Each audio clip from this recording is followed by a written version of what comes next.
All right, guys, welcome to the Digital Barbell Podcast. Thanks so much for taking your time to be here. In today's podcast episode, we're going to be rating and reviewing what could potentially be the world's most perfect protein bar. That is, if you believe the marketing hype behind this David bar.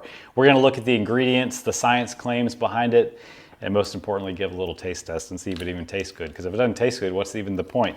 If this is your first time finding our podcast, my name is Jonathan. This is my wife, Blakely. We own and operate Digital Barbell. We're an online training and nutrition coaching company.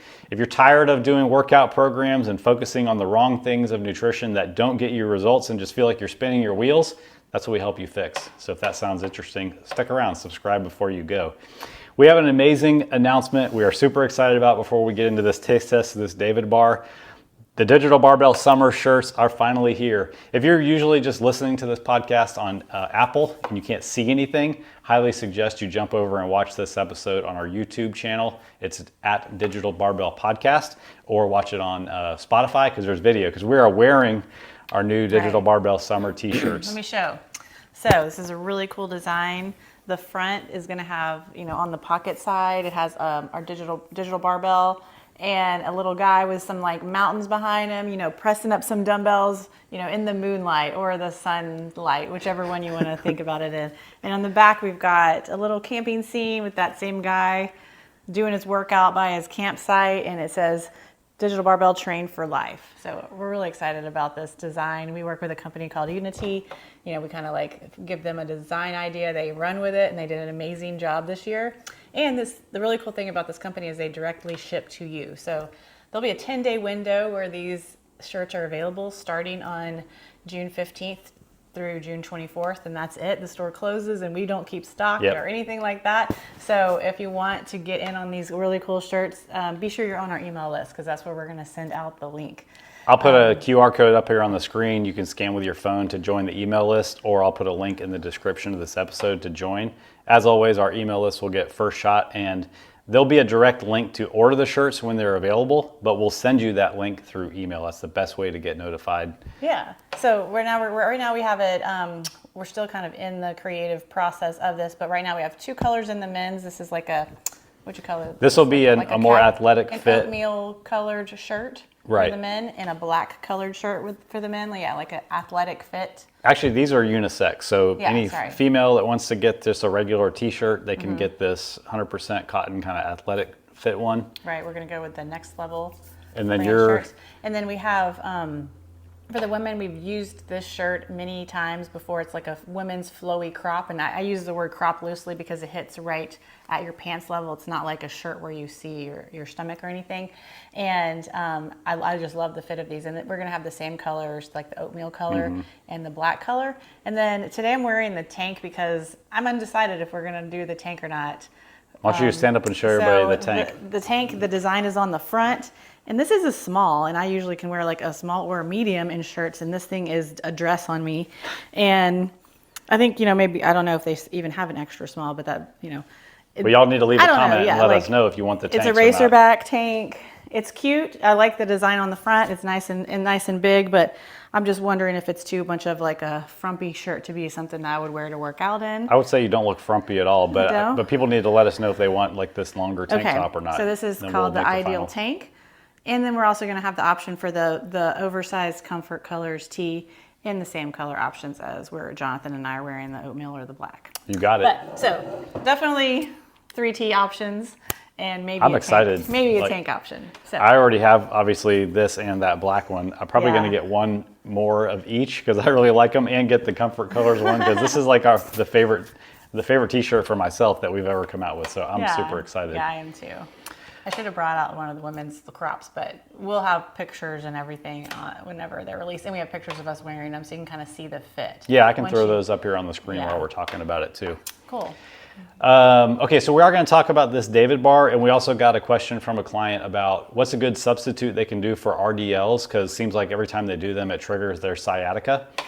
So we'll talk about that too. Give you some options based on whether you work out at home or whether you work out at a gym too, just in case anybody else has had that same problem. Okay, so as stated in the intro, this is the David bar. It might feel like it's new because it seems like it's being talked about in a lot of different places.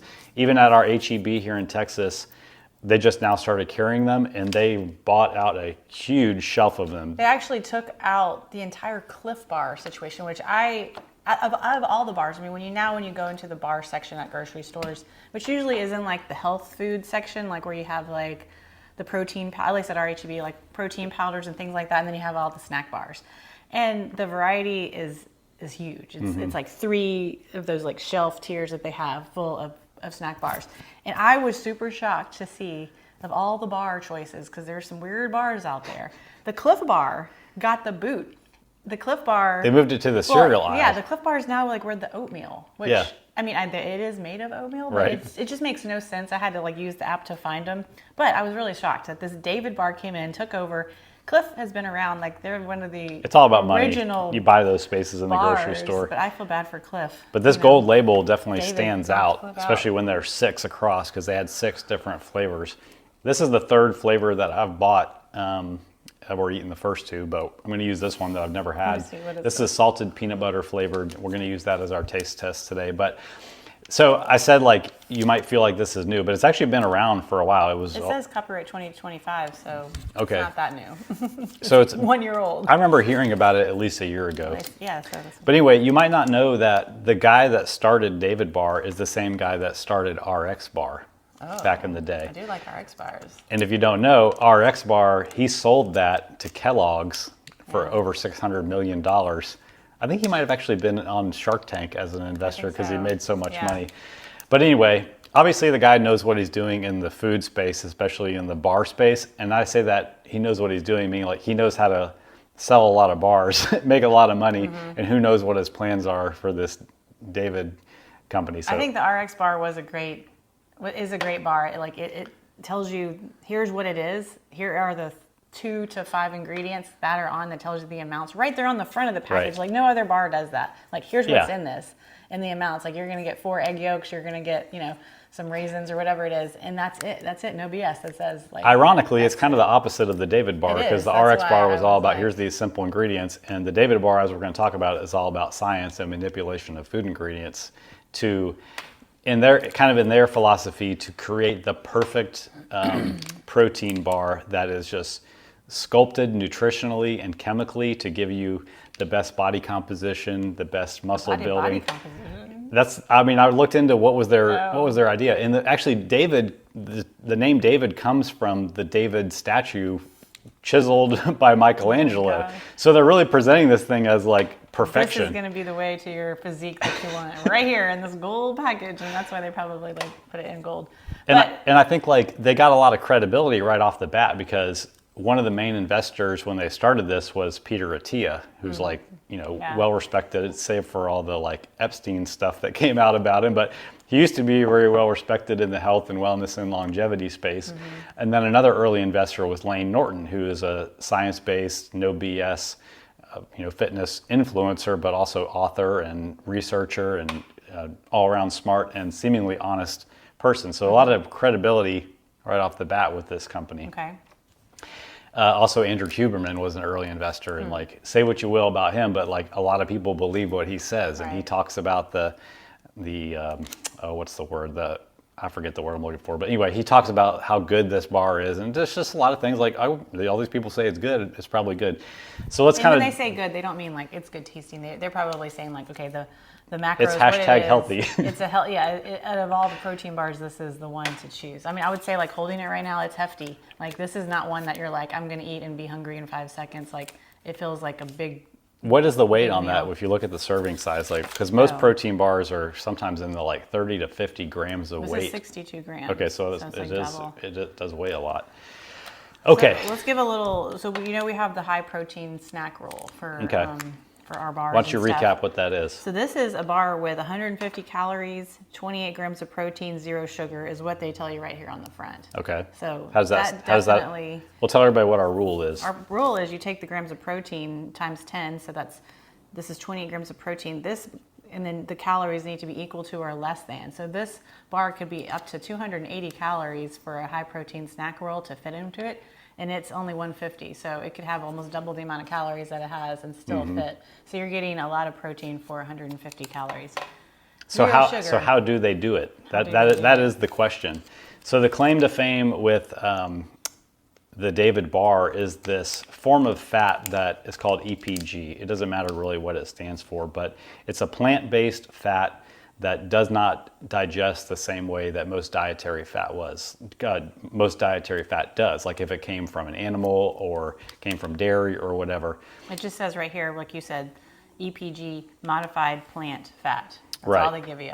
So this form of fat, since it doesn't digest the same way that most fat does, they don't count any of those calories towards the fat. It gives the food the texture and the taste of the fat, but none of the caloric load. So that's the science behind it. And David, the owners of David, believe so much in this fat ingredient, this plant-based fat called EPG, they actually bought the company that developed it. So now they own the rights. They're the only company that can use this EPG. Wow. So if you zoom out, like, what is their overall plan? Well, it's probably to develop an entire arsenal of health foods that use this form of fat to keep the calories low, and then they can keep the protein content high, all while keeping the food tasting good and having the feel of fat because of the properties of this chemically I just, as you're saying this is made the first fat. I'm hearing about this, but it's 2025, David Protein, copyright. We're a year into this thing. What about people consuming this and lots of it over time? Okay. Has there any been testing of that? All right, so there's a lot of anecdotal stuff out there, and actually there was originally a class action lawsuit filed by some people who didn't believe that all the calories from EPG didn't count. So in other words, like, this thing says 150 calories, but if the calories from the fat did count, it would be well over 200 calories. So they filed this class action lawsuit saying that the nutrition labeling was false. And I don't know the reason why, but they withdrew the lawsuit. So that's no longer a thing. And we're Okay. back to just assuming that the calories from EPG don't count. Now, remember the whole thing with Olestra when this other fake fat came out that was in mostly like chips and things like yeah. that? So the thing with that was, like, it also was not digested, much like EPG is. But because of that, it was like being excreted really quickly after you would eat Giving it. people very bad stomach issues. Right. I have memory burn of being with my friend at like a Subway or something like that, and her ordering a bag of these, and I'm like, "Girl, slow your roll!" Like, I just ate you two know bags what of chips that have Olestra in you them. know what these is in these? So, I mean, I've eaten 2 of these so far, and I will say after the second one that I ate, my stomach felt a little bit off, but not enough to say that it gave me digestive distress. I think if you search on the internet, Well- there are plenty of people who say that it does, but the people who developed the EPG would say there's nothing in the science that's creating it. I would say, were you saying that right there is a big statement for this, because in general, I think you're like, we eat in a way that doesn't make our stomach feel off. That's like my goal in eating is like, I never want to have my stomach feel off. Right. And so if you ate something and you normally just feel great when you eat your regular food and your stomach felt a little off, then I would say that there is something in this that is. Well, that's why I got another one to test it out. I don't think you can't look at yourself as like a research study, doing but- something once and then extrapolating it out across multiple people. Like, No. like if we've had friends that have taken creatine and like, oh man, like I felt terrible after I took creatine. Right. Okay, well then that's you. Don't take Yeah. it. But that doesn't mean that it's going to cause that for everybody. No, I know, but I mean, you can also make your own decisions based on like, okay, I ate this, it didn't feel great. Maybe I tried it a second or third time. Like, you're about to eat this right now, and then like we'll see if in an hour you're like, my Right. stomach doesn't feel right. Then maybe you make that personal choice. Like, I don't really want to include Totally. this in my diet. Totally. But the people who stand behind it, and Lane Norton has made a ton of content around this, is that this is not Olestra. It's not another version of Olestra that's going to cause the symptoms that Olestra gave people. Are they telling anybody what is EPG, what is in this, or what? I mean, does the average person know or care? I don't think so. They just look I at it do. like, I mean, you're not the care. average person. Yeah. You're much more educated on nutrition than the average protein bar buyer. But I don't like to look at a bar and not know what something is. And that, to me, like, that's weird that this is made by the RX people, because that was the whole thing, is like, here's 5 ingredients, no BS. This is exactly what you're putting in your body. Yeah. And it's all foods that you know what it is. I know what egg whites are, and you know. Well, why don't we go through the ingredients? It's kind of funny the way that they break the ingredients down They have on them this down label. into like systems. Like, they have a protein system, a binding system, a flavor system, and a fat Because system. my first question would be like, is this even a high quality source of protein? So why don't you read through what the ingredients are? So for the protein system, it's milk protein isolate, collagen, whey protein, concentrate, and egg white. All That's the things order that we they're know. in? Okay, All so things that we know. if you don't already know, collagen protein is a lower quality source of protein, especially when it comes to the reasons that we eat protein, which is for body composition, building muscle and strength and that kind of stuff. It lacks the amino acid profile that a more complete protein like whey or like soy and pea, some other vegetable sources have. So it can be a part of your protein intake, but we don't want to make it a main source of protein in our diet, or we're going to be missing those amino acids. So the fact that it's a part of it is okay to me. The first one on there was milk protein. So that tells me most of the protein's coming from milk protein. So I think that's a good source of protein.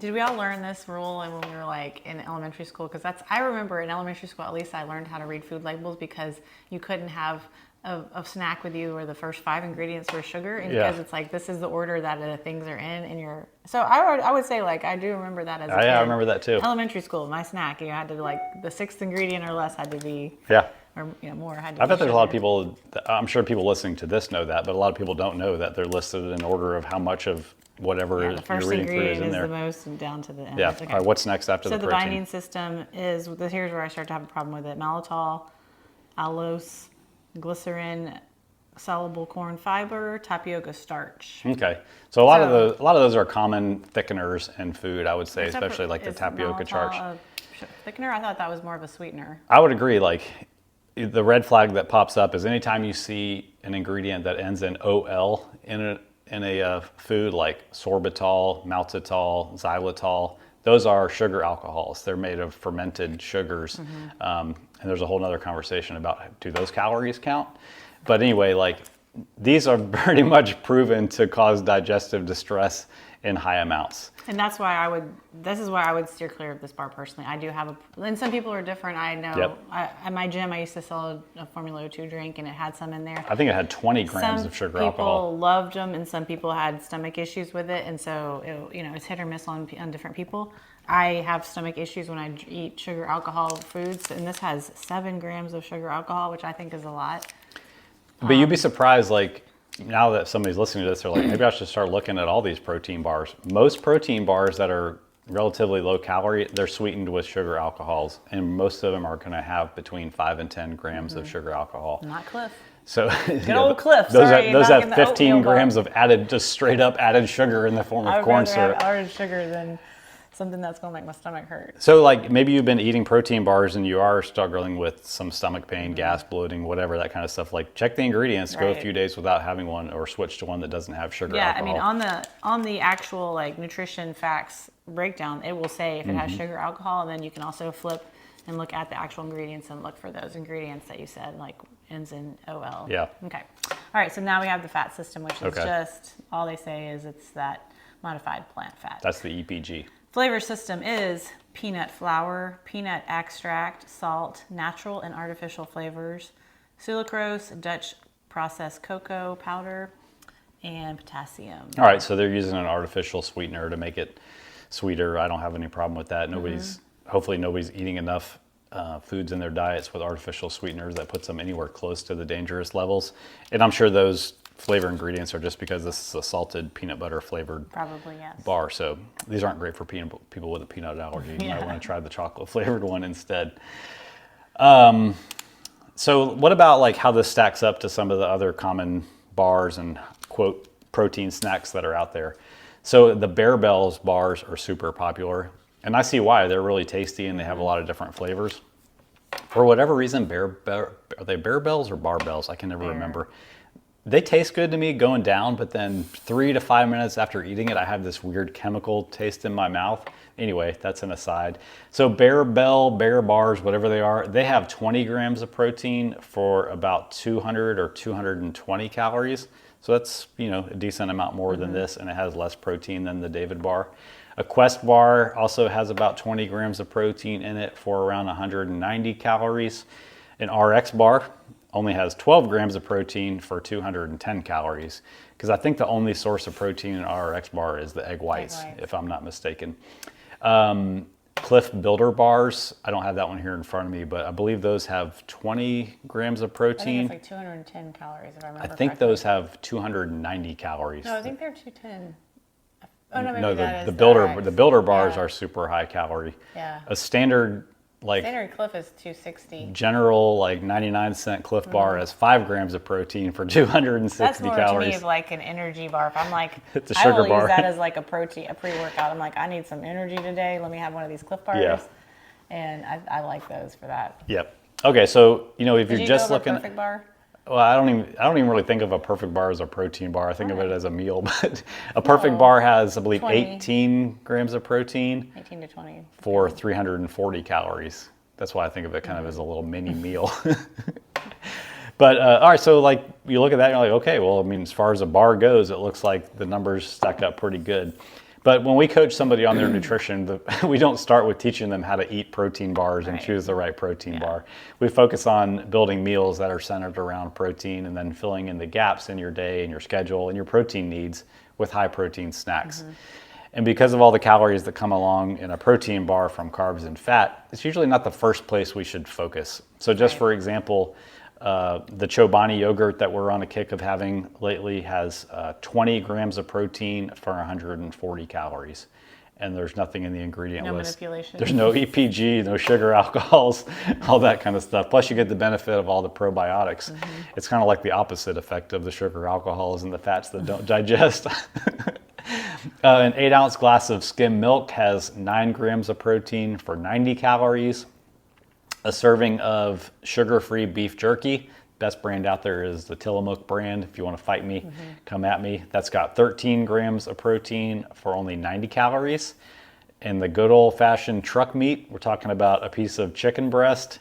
You're going to get about 25 grams of protein for only 125 calories. Also, no sugar alcohols or things in there to cause you digestive distress in the chicken breast. Just make sure you put some seasoning on it or it's going to be boring. And that shatters the stats on the David Gold bar. And I will say also, these David Gold bars are $3 a piece. Which is, That's a I think, lot. standard for most bars. That's these a days, lot except for a the Cliff snack. Bars. Man, Yeah. let's say you ate one of these 5 days a week as a snack. That's what's 5 times 3? $15 a week times 4. You're spending $60 a month just on your. That's a line item in your budget just for a protein bar. So anyway, I just wanted to point out that protein bars shouldn't be your overall focus. I would even argue they shouldn't be a regular thing in your diet. They should be used in a pinch. Yeah. And when you do need snacks, focus on some more of those whole food, closer to single ingredient things. You're going to feel fuller. You're not going to risk the digestive distress, and Yeah. you're not going to get a bunch of extra calories that you don't And need. just feel in general good. Like, I mean, I think these are like gas station. I mean, like protein bars really should be like something like in a gas station where you like are out of your house, you have nothing else, and this is for convenience. Yeah. And we've made these into like a regular staple. It's true. Where like the regular staples, like you were talking about, the truck meat, like it just takes a little bit of preparation in the morning to take these things with you, but it totally like bringing a big old pickle, like that's a great snack, fills you up, satisfies you, keeps you even some hydration. You gave me and then keep on flashbacks, going. man. I love it. Truck meat, like cheese sticks, like boiled eggs, like apples, bananas. These are all things that we can bring with us that just take a little extra thought preparation to have on hand versus like a wrapped thing that is. We don't know exactly everything that's in this, and we're regularly putting these kind of things in our body. I've been listening to a lot of the Dave Ramsey show while I've been painting the cabinets in this house. By the way, if you're watching this on YouTube, no more open shelves in the kitchen back there. The cabinet doors are up and painted. I'm sick of painting cabinets. There's only about a few more left. 4 more to do. We just need cabinet hardware now. Like like I said before, hard to open with we're no still bars. like pinching these cabinets open, and I'm like my grip strength has grown in Yes. this last month. But anyway, back to been listening to a lot of the Dave Ramsey show. It's amazing how many people call in looking for an answer to their financial problems, and Dave's notorious for just shooting them straight and being like, look, if this is what you say that you want, there's trade-offs that you're going to have to make. There's going to be some amount of planning with your budget. There's going to be amount of sacrifice you have to make. He says when you're getting out of debt, the only way you should be seeing a restaurant, the inside of a restaurant, is if you're working there. That's a trade-off because most people would rather grab something out to eat a couple times per week because it's more convenient. You don't have to clean it up. You don't have to cook it, all that kind of stuff. But there's a trade-off required to get what you want. And the same thing is true with your snacking life. it's okay if you have snacks. They shouldn't be the majority of your diet, but if you want to eat healthier, less processed snacks, there's going to be a trade-off in having to do a little bit of thought, preparation, and planning. Yeah. And that goes with everything. And it's just about delaying gratification, having a plan, and being willing to like dedicate some of your time and resources. Make a little bit of sacrifice in the short term for what you say that you want in the long term. But these things are addictive too. It's a candy bar with protein added to it. All right, let's. And if you said anybody, you're gonna taste if it. anybody says they don't like candy bars, then I don't know who you are. Yeah, I got some other things I want to say about it, but let's get. Why don't you show it on the camera? Don't open it down there. I'm trying not to be crinkly. That's all right. The sound effects are part of the fun. First of all, it's much lighter color than I thought it would be. It's like oatmeal colored. What is the flavor Very again? light. Salted peanut butter. You want me to try it first? Enjoy. All right, we're going in for the first bite. Let's give a smell test first. It smells It strange. doesn't smell good. I'm not gonna lie. It doesn't smell like peanut butter or. It's a familiar smell though. It smells like a peanut butter sock. It's like taffy looking with chunks of something in it. Yeah. Peanut butter, I guess. That's the EPG you're seeing there. Okay, going in for the first bite. I will say, like, whatever they're doing with the texture of this EPG, it's working, because a lot of protein bars are like eating taffy. I remember eating an RX bar, and you're like, okay, I ate this RX bar. Now I need a toothbrush. First of all, I'm going to be chewing this thing for the next 10 minutes, and then I need a toothpick. Yeah, to get everything out. I do remember with RX bars, I'm like, I can't be on the way to go somewhere and eating an RX bar because it's all up in your teeth. So overall, I'd say the mouthfeel of it is pretty good. It's kind of like dissolving in my mouth as I chew it, though. Like there's going to become less of it to swallow. It's just kind of going away, even though I haven't swallowed yet. The flavor itself, she's like, I'm not eating that. The flavor itself is like kind of underwhelming. I feel like it needs more sweetness and it needs more saltiness, especially for being Salted peanut butter. a salted peanut butter flavored bar. Like this, I'm not picking up on any saltiness in this. If you could like sprinkle some pink I can Himalayan see salt. as an ingredient, honestly. Well, the peanuts. Oh yeah, the peanut. Well, I don't know if the peanuts are salted or not. Let me take one more bite. Are you going to try it? You're not selling it. I mean, I think you should taste it. You could probably eat this thing in 5 bites. Take a small bite. I was gonna see if it has It is sodium. pretty dense though. It's 200 So I could see it milligrams. being pretty filling, especially with that amount of protein in it. We didn't cover how many carbs it has. This has 12 carbs, 2.5 fat, 28 protein, 150 calories. Any fat? 2.5 fat? Saturated fat is 1.5. That's just from the peanuts. Come on, take a bite, see what you think. Even a small one. See if you notice the same thing about how it changes as you chew it. But all in all, man, the flavor is just not good. There's no candy bar addictive flavor to this. Like, I'm not compelled just to take the next bite because it tastes so good. It's very mild, if anything. Like, It's the like texture is weird in your mouth, and it's a mild flavor. It's not like, right, perfect bar. That's good. I'm enjoying. Yeah, I do not like that. Do you I don't notice? hate that. Do you notice the texture thing It I'm just talking kind of about? dissolves. Yeah, That is not good. that has to be because of the EPG. Because I don't fat, even eat that. fat is what gives it that creamy, texture to it. Why don't you give it I would need one more bite of that. So overall, would you give this a recommend or do not Do recommend? not recommend. I mean, if you're purely in for it, like I want to put 150 calories in my body and 20 grams. I mean, I don't even know. I wouldn't recommend it at all. It's not tasty, and I don't even know what's in it. Okay. Well, I told you what's in it. Well, we may not understand how they're doing I it, don't but know exactly what those things are. I don't know how the mad scientists came up with this EPG thing. I'm going to give it a do not recommend. I can't believe you purchased this 3 times. I'm going to give it a do not recommend also. It's tax deductible. What can I say? So here's a little analogy that I thought of why I'm going to give this thing a do not recommend. You're eating this, if you're somebody who buys this, you're eating it because you want a high protein snack. You think 28 grams of protein is a really good deal for 150 calories. You want to look like the sculpted David. Exactly. You've basically been influenced by the advertising. And- if you've heard it. And as with most things that we get caught up with in social media and with the clever marketing from these companies that want to sell these things, is they make us hyper-fixate on things that don't matter that much to the exclusion of not focusing on the things that really do matter a lot.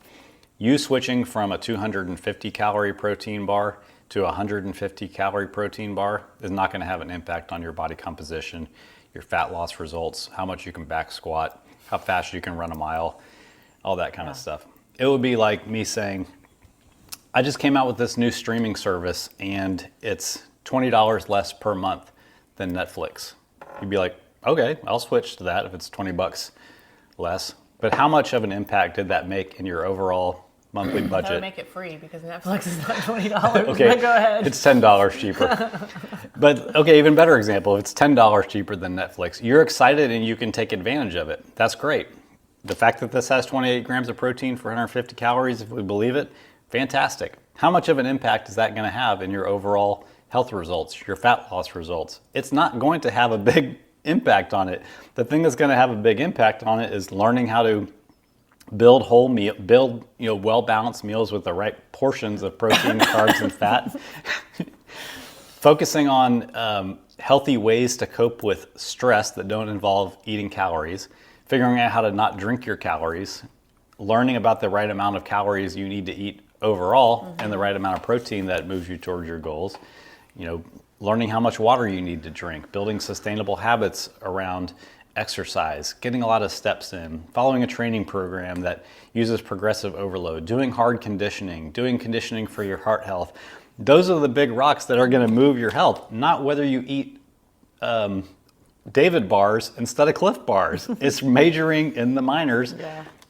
And that's what is so frustrating about health and fitness is this is something that we're talking about when really like what we should be talking about is you need to hire us to help you learn how to strength train. You need to hire us to help teach you how to eat meals that fit your lifestyle that you enjoy, that you can eat for the rest of your life and not have to rely on these kinds of hacks. Because I mean, if we're going with the Dave Ramsey theme, and he's brutally honest, and if I'm going to be brutally honest, this kind of stuff is easier to focus on because it's the little minute things that don't really matter, and like that's easy to either be like, oh, I'm going to get in the weeds of like what bar I'm going to be eating versus like I'm going to go to the grocery store on Monday, get enough protein, carbs, and fats to make full meals, snacks, and feed my family for 4 days and plan those meals out and get into a rhythm of my strength training, whether I have the motivation or not, and go for, all the things like get to sleep. And those are the easy, simple things that work, but those are harder to do than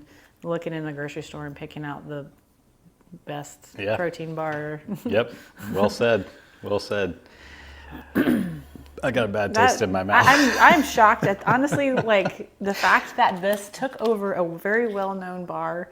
I mean, maybe I don't know if this is happening in all grocery stores, but Cliff bars are great tasting, and the fact that this took over the Cliff bar shelf, I'm mad because this is disgusting.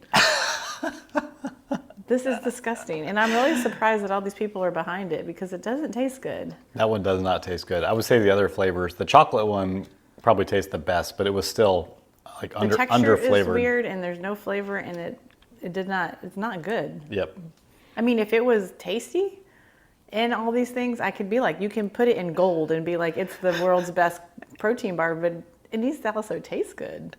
That is a important part of us as a food, is that it tastes good. I'm just surprised. How did it make it out as this is the finished product, It's shocking, especially because I did like RX bars and the fact that they're wrapping these freaking things in gold. This is a heavy wrapper too. This is like legit packaging. Sorry. Well, there you have it. We're probably not going to get a sponsorship from David Protein Bars next week, but we'll always shoot you straight. I'm a fan of RX. I'll go. You're like, I kind of forgot. Well, now they're owned by Kellogg's, so you can't support them. That's true. Just kidding. All right. That's it for today. You got anything else you want to talk about? Talk about RDLs. Do you think we should? Like, this has gone on pretty long. You want to hit on that too? I think it's quick. Okay, really quick. Like, we had a client that asked, they're having some sciatica pain, and what can they substitute RDLs for because it's starting to aggravate it. And we were just kind of thinking like about some things that they can do that doesn't have that, has the same works the same muscle groups, but maybe doesn't have the same movement pattern. So I guess it depends, first of all, if you go to your own gym where you just have like dumbbells and some basic equipment, or if you go to a gym where you have machines. So I guess like you can talk about first though, if you go to a gym that does have machine options, Yeah. what would be some options? I would say like the first thing I would do, and this goes with most things that cause pain, is to like manipulate the load, keep the movement the same and manipulate the load first. Like let's say she was normally doing RDLs with 35 pounds and that seems to be the weight that triggers the sciatica. I would drop down to like 20 pounds for a week, do the same movement pattern, see if it increases the pain or anything changes. Next week, try 25. See if like it's the loading, because it might just be that her body has, or her strength has outpaced her ability to adapt, and we can just adjust the load. Yeah, and you can add it. You can like go down to like 20 or 25 pounds, like you're saying. Add a few more reps, or Right. maybe another set of that same. Because something like RDLs, you don't want to really like go crazy on the reps because it is a lot of like pressure on your low back. So Yeah, it could be a lot of you don't fatigue want to there. go into like 20 reps or so on something like that. So maybe I would just add another set of that, like 8 to 12 or 10 to 15 reps. Yeah.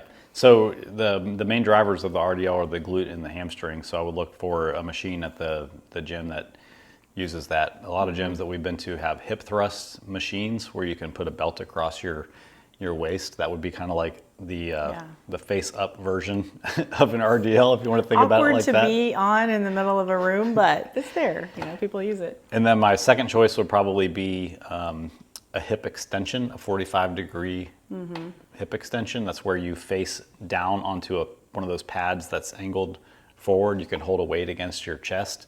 You lean all the way forward, flex your hips, and then open back up. But if we're trying to be like, have a safe movement, maybe I would probably go with like a weighted glute bridge if you're working out at home. Like just Yeah, I was still thinking about machines in the gym Yeah. that would mimic it.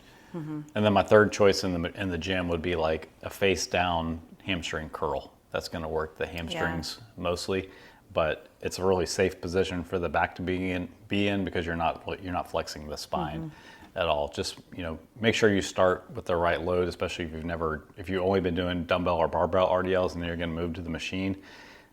Work your way up. Yeah. So work your way up slowly. You're going to be really sore. I think some things at home you could do would be some weighted glute bridges and some single leg glute bridges. But then also like elevate your foot. Like so you lay on the ground and then you elevate your foot like on a bench or Your something heels, like yeah. that. And if you do the glute bridges like that, even single legs, those will really fire up the hamstrings, at least in my opinion. So something like that, if you're just working out at home, in safe positions to be in. Yep, those are all good options. All right, I think we're going to end this episode here and go brush our teeth. What do you I think? have a bad taste in my mouth. And don't forget, get on our email list if you want one of these cool shirts. And get more than one, because these are like one and done. There's Yeah, we're no, not gonna I have love that stock. shirt, but I wore it out. No, get two of them because they'll never be back. And we don't make a profit on these, so we're not like, oh my gosh, buy these shirts so we Yeah. can make some money. We just design them so we can get them out there to you guys. Yep, and so we can have them too. All right, hope you guys enjoyed this episode. Make sure you subscribe or follow this podcast before you go. We'll see you next week.